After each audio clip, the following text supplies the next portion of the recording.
ഇതിൻ്റെ മൂവ്മെൻറ്റ് എങ്ങനെയാണെന്ന് ചോദിച്ചാൽ ഇത് സ്ലൈഡിങ് ഫോൾഡിങ് എന്നാണ് പറയുന്നത്. ഓൾറെഡി ഞാൻ പറഞ്ഞു കഴിഞ്ഞു. ഇതിന് യഥാർത്ഥമായിട്ട് ഉപയോഗിക്കുന്ന കൃത്യമായിട്ടുള്ള ഇഞ്ചസുകൾ ഉപയോഗിക്കുക, അതുപോലെ 360 ഡിഗ്രി റൊട്ടേറ്റ് ചെയ്യുന്ന വീലുകൾ ഉപയോഗിക്കുക, അതുപോലെ 20 mm റോഡുകൾ ഉപയോഗിക്കുക. ഇതൊക്കെയാണ് എൻ്റെ രീതികൾ. ഇതിൻ്റെ മൂവ്മെൻറ്റ് ഞാൻ ഇന്ന് കാണിച്ചു തരാം.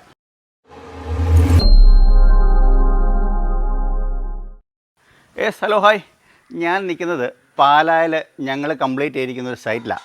ഇതൊരു കുഴിക്കാതെ നിൽക്കുന്നത് എന്താണെന്നുള്ളതല്ലേ. ആക്ച്വലി ഞങ്ങളൊരു സ്ലൈഡിങ് ഫോൾഡിങ് ഗേറ്റ് ഇവിടെ ഇൻസ്റ്റാൾ ചെയ്തിരിക്കുക. ഇവിടുത്തെ ഒരു വിഷയം എന്താണെന്ന് ചോദിച്ചാൽ സ്ഥല പരിമിതി ഉള്ളതിനാൽ ഈ തരത്തിലൊരു സ്ട്രക്ചർ ഉണ്ടാക്കിയിട്ടാണ് അതിൻ്റെ മുകളിലാണ് നമ്മൾ ട്രാക്ക് വെച്ച് ഓടിച്ചിരിക്കുന്നത്. ജസ്റ്റ് ഒന്ന് തള്ളി ഞാൻ കാണിച്ചു തരാം. ഇത് കണ്ടില്ലേ, ഇതൊരു സ്ലൈഡിങ് ഫോൾഡിങ് ഗേറ്റാണ്. ഒരു 12 അടി പില്ലർ ടു പില്ലർ ഗേറ്റ് വരുന്നത് ഈ രീതിയിൽ പ്യൂർലി ഓപ്പൺ ആകുന്ന രീതിയാണ്.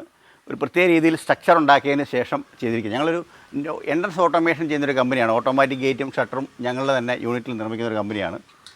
ഇതിൻ്റെ മൂവ്മെൻറ്റ് എങ്ങനെയാണെന്ന് ചോദിച്ചാൽ ഇത് സ്ലൈഡിങ് ഫോൾഡിങ് എന്നാണ് പറയുന്നത്. ഓൾറെഡി ഞാൻ പറഞ്ഞു കഴിഞ്ഞു. ഇതിന് യഥാർത്ഥമായിട്ട് ഉപയോഗിക്കുന്ന കൃത്യമായിട്ടുള്ള ഇഞ്ചസുകൾ ഉപയോഗിക്കുക, അതുപോലെ 360 ഡിഗ്രി റൊട്ടേറ്റ് ചെയ്യുന്ന വീലുകൾ ഉപയോഗിക്കുക, അതുപോലെ 20 mm റോഡുകൾ ഉപയോഗിക്കുക. ഇതൊക്കെയാണ് എൻ്റെ രീതികൾ. ഇതിൻ്റെ മൂവ്മെൻറ്റ് ഞാൻ ഇന്ന് കാണിച്ചു തരാം. ഇതിപ്പോൾ ആക്ച്വലി പുറത്തൂടെയാണ് ഓടുന്നത്. സ്ഥല പരിമിതം ഉള്ളതിനാൽ ഇതിൻ്റെ മൂവ്മെൻറ്റ് വളരെ സ്മൂത്തായിരിക്കും. ഈ രീതിയിലാണിത് ചെയ്യുന്നത്. ഇത് ഞങ്ങളുടെ തന്നെ, ഞാൻ പറഞ്ഞതനുസരിച്ച് ഞങ്ങളുടെ തന്നെ യൂണിറ്റിൽ നിർമ്മിച്ച് ചെയ്തിരിക്കുന്ന ഗേറ്റാണ്. ഇത് ഭാവിയിൽ ഇത് നമുക്ക് ഓട്ടോമേഷൻ പോസിബിൾ ആവുകയും ചെയ്യും. അപ്പോൾ ഇങ്ങനെ നമ്മൾ ചെയ്യുന്നതിനുള്ള ഗുണം എന്നാ ചോദിച്ചാൽ യാതൊരു തരത്തിലും സ്ഥലം ഈ നഷ്ടപ്പെട്ടു പോകാതെ കാർ പാർക്കിംഗ് വളരെ ഈസി ആയിരിക്കും.